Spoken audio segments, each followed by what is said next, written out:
নমঃ শিবায়। এখন যেরকম পুর্তলিকার সিজন সেরকম দুপাটি ফুলেরও কিন্তু সিজন। আর আমি একটা বাড়ি থেকে দানা এনে একটা গামলার মধ্যে ছড়িয়ে দিয়েছিলাম, কত চারা হয়েছে।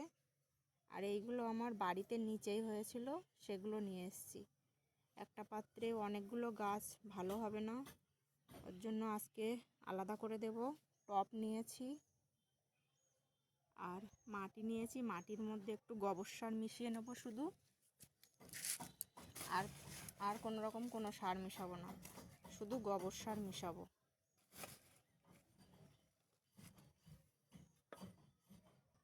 মাটিতে গোবর সার মিশিয়ে নিয়েছি। আর আমি এই যে এই ছোটো টবগুলো নিয়ে নিয়েছি, ছিদ্রের মধ্যে যা হয় কিছু একটা দিয়ে দেব জল পাস হওয়ার জন্য। দিয়ে নিয়েছি। টবে এবার খানিকটা মাটি দিয়ে নেব, দিয়ে গাছগুলো দেব।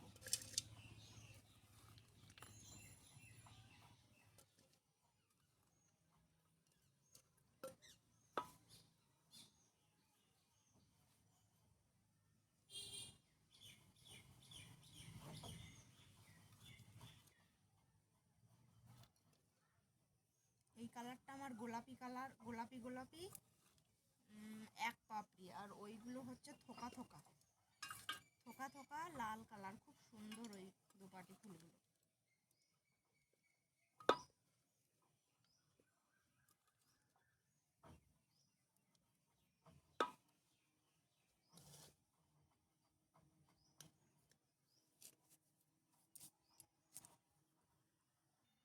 সব চারা তুলে আমি বসিয়ে নিয়েছি। আর এর গোড়ায় একদম মাটি কম হয়ে গেছিলো, গাছের সঙ্গে সব মাটি উঠে গেছিলো শিকড়ের সঙ্গে, আমি একটু মাটি দিয়ে নিয়েছি এই গাছটার গোড়ায়। আর এই যে আমি সব কটা লাগিয়ে নিয়েছি, এক একটাই দুটো করে দিয়েছি, তাও আমার ধরিনি। লাস্টে আমার কটা ঠোঙা ছিল, সয়াবিনের ঠোঙা, সার্ফের ঠোঙা এইসব ছিল, এইগুলোর মধ্যেও আমি লাগিয়ে দিয়েছি। শুধুমাত্র গোবর সার দিয়েছি, কোনো রকম কোনো আর সার ব্যবহার করিনি। গোবর সার দিয়ে নিয়ে আমি সব কটা চারা বসিয়ে নিয়েছি। আমার কাছে দুটো ভ্যারাইটি আছে, যদি অন্য কোথাও আরও অন্য ভ্যারাইটি পাই এনে আবার লাগাবো।